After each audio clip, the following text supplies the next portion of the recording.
नमस्कार, आप देख रहे हैं आर्या न्यूज। मैं हूं आपके साथ पल्लवी सिंह। रुक करेंगे उत्तराखंड की कुछ बड़ी खबरों की ओर।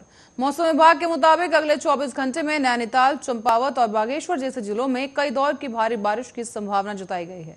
इसके अलावा कुमाऊं और गढ़वाल के क्षेत्रों में भी मौसम विभाग के अनुसार संभावना जताई गई है कि पर्वतीय इलाकों में ज्यादातर स्थानों पर हल्की से लेकर मध्यम बारिश तक हो सकती है और ऐसे में कुछ स्थानों पर आकाशीय बिजली भी गिर सकती है। राजधानी देहरादून समेत राज्य के अधिकतर इलाकों में गुरुवार को बादल छाए हुए हैं।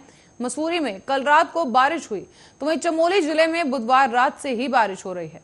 ये मलबा आने की वजह से बद्रीनाथ हाईवे, पागलनाल नाला और क्षेत्रपाल कर्णयाग में भी ट्रैफिक अवरुद्ध हुआ। इसी बीच आपको बताते चलें कि मार्ग खोलने के प्रयास अब फिलहाल किए जा रहे हैं। मौसम विभाग ने राजधानी देहरादून और आसपास के इलाकों में तेज बौछारों के साथ भारी बारिश की संभावना जताई। राजधानी दून और आसपास के इलाकों में कई दौर की बारिश की संभावना की जा रही है और बुधवार को राजधानी दून और आसपास के इलाकों में बादल के साथ गरज के साथ बारिश होने की भी संभावना है और बादल छाए रहने के साथ साथ हल्की बूंदाबांदी की भी पूर्वानुमान जताए गए।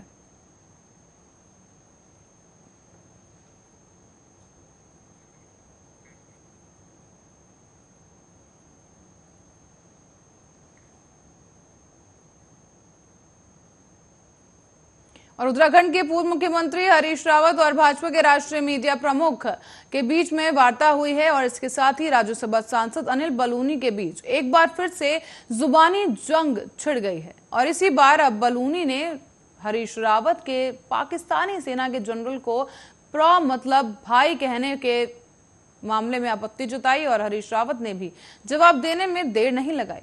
उत्तराखंड राज्यसभा सांसद और भाजपा के राष्ट्रीय मीडिया प्रमुख अनिल बलूनी ने पूर्व मुख्यमंत्री हरीश रावत के पाकिस्तानी सेना के जनरल को प्रहा कहने पर कड़ी आपत्ति दर्ज कराई है। उन्होंने कहा कि हरीश रावत उस व्यक्ति को भाई कह रहे हैं जिसके हाथ हमारे सैनिकों के खून से रंगे हैं। एक वीडियो में बयान देते हुए बलूनी ने कहा कि हरीश रावत का एक दुर्भाग्यपूर्ण बयान देखने को मिला। बयान में वो पाकिस्तान सेना के जनरल को प्रा कह रहे हैं। बलूनी ने कहा है कि ऐसे व्यक्ति को भाई कहा जा रहा है जिसके हाथ भारतीयों के और उत्तराखंड के वीर जवानों के खून से रंगे हुए हैं। हम इस बयान की निंदा करते हैं। साथ ही बलूनी ने आगे कहा, हरीश रावत जी, आप उत्तराखंड के रहने वाले हैं जहां के प्रत्येक घर से कोई ना कोई सेना में जरूर है। उन्होंने प्रश्न किया कि वो किस तरह से तुष्टीकरण की राजनीति कर रहे हैं, वो किस तरह से वोट बैंक की राजनीति कर रहे हैं। उन्होंने आगे कहा है कि एक जैसे व्यक्ति को जो हिंदुस्तान का दुश्मन है और जिस तरीके से उसने अब तक सैनिकों का खून से इसके हाथ रंगे हैं, उसे भाई कह रहे हैं। आप पंजाब के प्रभारी हैं और आप नवजोत सिंह सिद्धू के बयान को जस्टिफाई कर रहे हैं। वहां के पूर्व मुख्यमंत्री आप ही की पार्टी से नवजोत सिंह सिद्धू को देश की सुरक्षा के लिए खतरा बताया जा रहा है और आप उनकी प्रशंसा के पुल बांध रहे हैं। उन्होंने आगे कहा कि देवभूमि के व्यक्ति से लेकर इस प्रकार के शब्दों की अपेक्षा बिल्कुल भी नहीं की जा सकती। आपने जो किया है बहुत ही दुर्भाग्यपूर्ण है और हम इसकी निंदा करते हैं और ये काफी दुखी कर देने वाला बयान है।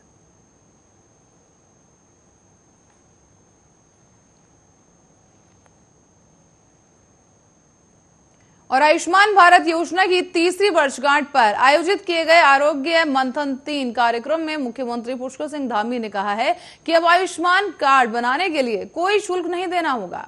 आयुष्मान योजना के 3 साल पूरे हो जाने पर आपको बता दें कि आईएसबीटी के समीप एक होटल में आयुष्मान भारत आरोग्य मंथन 3 का आयोजन किया गया।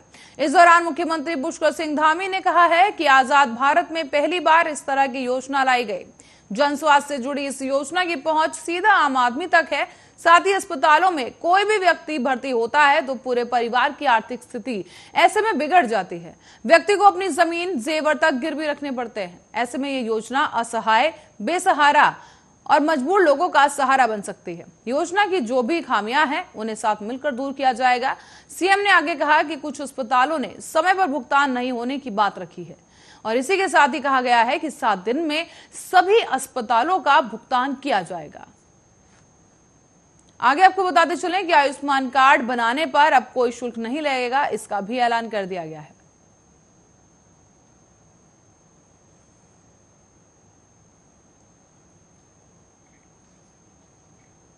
तो वहीं मौसम खराब होने के चलते प्रधानमंत्री नरेंद्र मोदी के सलाहकार भास्कर खुलबे ने प्रधानमंत्री कार्यालय के उप सचिव मंगलेश घड़ियाल को बद्रीनाथ धाम नहीं पहुंच पाए।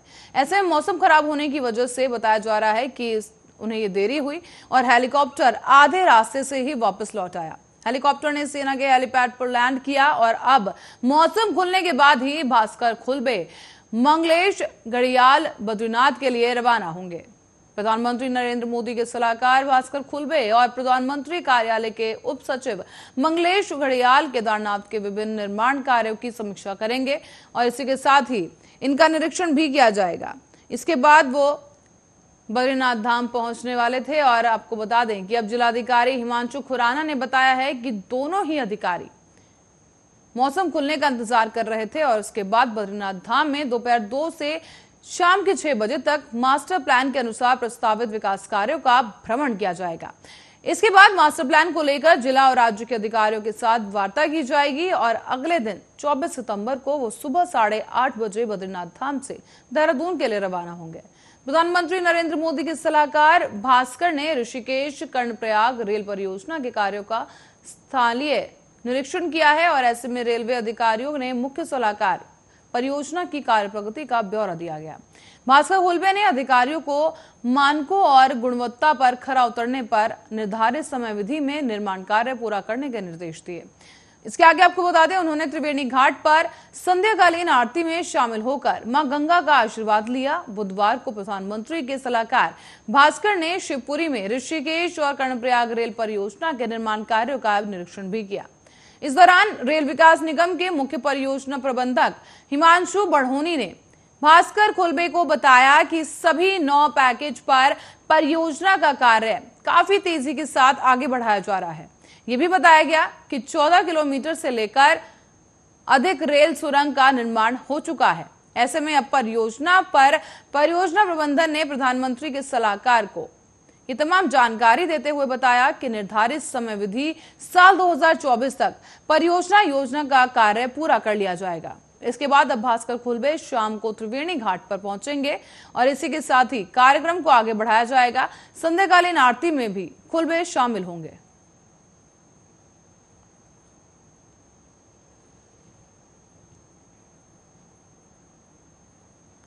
और उत्तराखंड के उच्च न्यायालय ने शिक्षक बनने का ख्वाब देख रहे तमाम युवकों को राहत देते हुए सरकार को 2 अक्टूबर तक प्राथमिक शिक्षकों के 451 पदों के लिए जल्द ही नई भर्ती प्रक्रिया शुरू करने के निर्देश दिए हैं। ये सभी भर्तियां 2245 पदों के लिए की जाएंगी और मुख्य न्यायाधीश RS चौहान और न्यायमूर्ति आलोक कुमार की तरफ से ये बात कही गई कि युगल पीठ ने ये कहा है कि समाज सेवी अनुपंत और अनु से दायर जनहित याचिका की सुनवाई के दौरान बुधवार को ये निर्देश जारी कर दिए गए हैं। इसी के साथ ही अब शिक्षा सचिव राधिका झा आज अदालत में पेश हुई और उन्होंने अदालत को बताया कि किस तरीके से बेरोजगारी की वजह से लोग परेशान हैं। शिक्षकों की भर्ती प्रक्रिया से वंचित अभ्यर्थियों को परीक्षा में शामिल करना मुश्किल हो रहा है। कोरोना महामारी के लंबे अवकाश के बाद अब प्रदेश में स्कूल खुल चुके हैं। ऐसे में विधानसभा चुनाव के चलते कुछ ही महीनों के बाद प्रदेश में चुनाव आचार संहिता भी लागू हो जाएगी। शिक्षक भर्ती प्रक्रिया की अंतिम तिथि की बात करें तो उसको बढ़ाना फिलहाल उचित नहीं होगा। शिक्षा सचिव की ओर से अदालत को यह भी बताया गया कि किस तरीके से प्रदेश में शिक्षकों के 451 पद खाली हैं।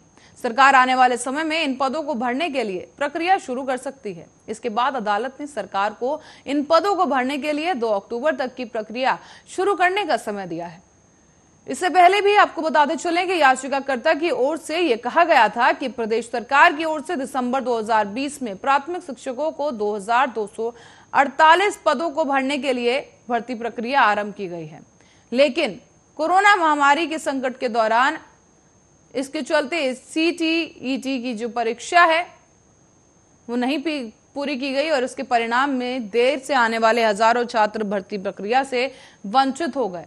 और इसी बीच अब इसके साथ ही वो छात्र भी शामिल हो सकते हैं जिनके पास दिसंबर 2020 से पहले का CTET का प्रमाण पत्र होगा।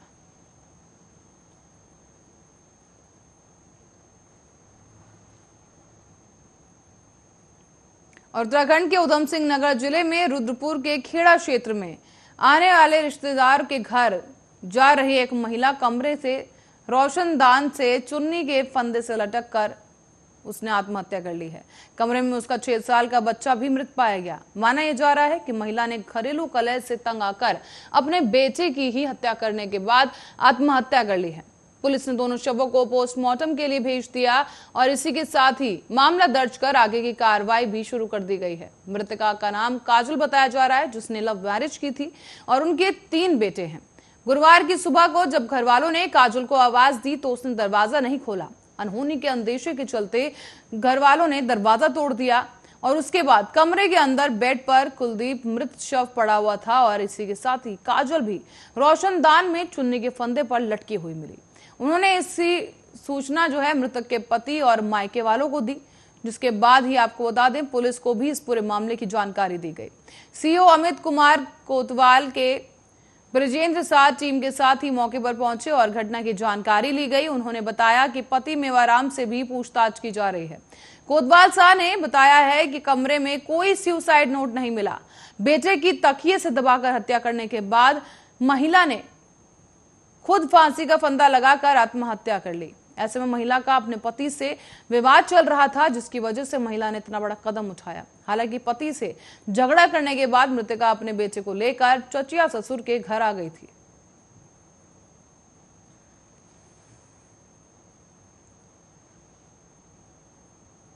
अब बुधवार को देहरादून जिले में डेंगू के 3 नए मरीज मिले हैं। इसी तरह से मौजूदा सीजन में जिले में डेंगू पीड़ित मरीजों की संख्या 21 हो चुकी है। तो वहीं प्रभावित और संवेदनशील क्षेत्रों में जागरूकता अभियान भी चलाया जा रहा है।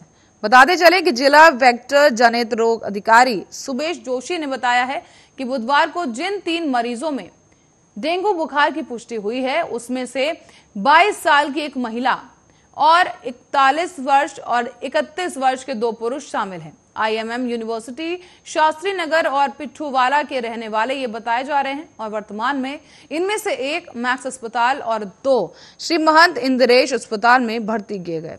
सभी की स्थिति फिलहाल ठीक बताई जा रही है। सुभाष जोशी ने आगे जानकारी देते हुए कहा कि बुधवार को स्वास्थ्य विभाग और नगर निगम की टीम द्वारा जनपद देहरादून के डेंगू प्रभावित और संवेदनशील क्षेत्रों में छिड़काव और फॉगिंग की गई है। कई जगह पर लार्वा भी पाए गए, जिन्हें नष्ट कर दिया गया। सभी डेंगू प्रभावित और संवेदनशील क्षेत्रों में डेंगू से बचाव के लिए जन जागरूकता अभियान और डेंगू पखवाड़ा चलाया जा रहा है। साथ ही आपको बताते चलें कि पम्फलेट वितरित किए जा रहे हैं और स्वास्थ्य कार्यकर्ता और नगर निगम द्वारा क्षेत्रों में लगातार निगरानी रखी जा रही है। रुड़की क्षेत्र के 3 लोगों में डेंगू की पुष्टि हुई है। उनके सैंपल भी अब पुणे भेजने की तैयारी है। वो सैंपल की जांच करवाकर स्वास्थ्य विभाग डेंगू वायरस के टाइप का पता करने में जुटी है। कुछ समय पहले ही स्वास्थ्य विभाग की टीम ने रुड़की और क्लियर की कई प्राइवेट लैब में रैपिड टेस्ट किए और डेंगू पॉजिटिव आए 25 लोगों के सैंपल एकत्र किए गए थे। इन सैंपलों को सिविल अस्पताल में भेजकर इलाज करवाया जा रहा था और इसी के साथ ही 3 लोगों में डेंगू की पुष्टि की गई। इसमें से 2 लोग रुड़की ब्लॉक के मोहम्मदपुर पांडा के निवासी हैं, जबकि तीसरा मरीज मंदाकिनी कॉलोनी निवासी है और डेंगू की पुष्टि होते ही विभाग ने इनके घरों और आसपास के लोगों के सैंपल लेने शुरू कर दिए हैं। साथ ही आपको बता दें कि आसपास भी फॉगिंग कराई गई है और अब विभाग तीनों मरीजों के सैंपल दोबारा से जांच के लिए पुणे भेजने की तैयारी कर रहा है। जिला मलेरिया अधिकारी गुरनाम सिंह ने बताया कि इस जांच में मरीजों में डेंगू का कौन सा वायरस था, इसका पता चला जाएगा। और ऐसे में उन्होंने ये भी बताया कि डेंगू वायरस 3 तरह का होता है। इसमें दूसरे और तीसरे नंबर का डेंगू सबसे ज्यादा खतरनाक होता है।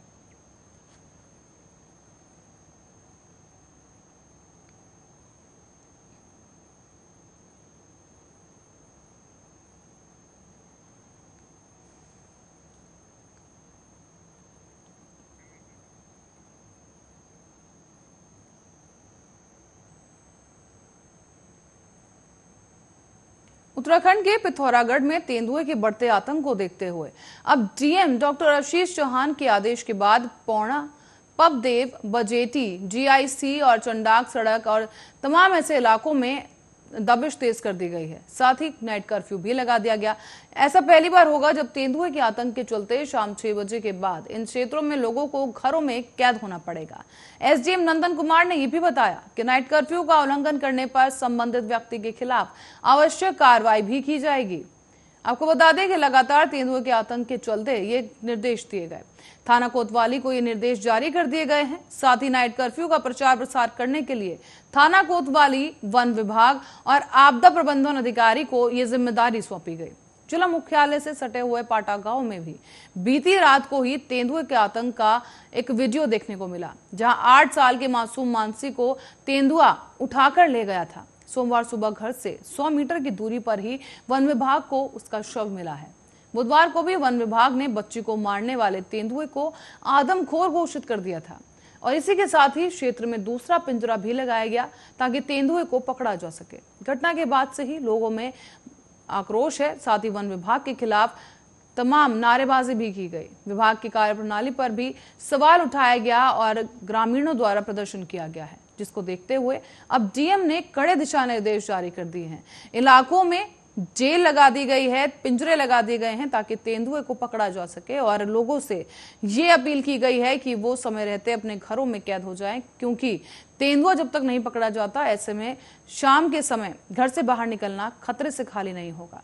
इसीलिए आपको बता दें कि तेंदुए के आतंक के कारण अब नाइट कर्फ्यू वहां पर लगा दिया गया है। हाल ही में एक बच्चे को भी ये तेंदुआ उठाकर ले गया था, जिसका शव घर से ही 100 मीटर की दूरी पर मिला। साथ ही आपको बताते चलें कि तेंदुए के आतंक के चलते डीएम की तरफ से कड़ी कार्रवाई सामने आई है।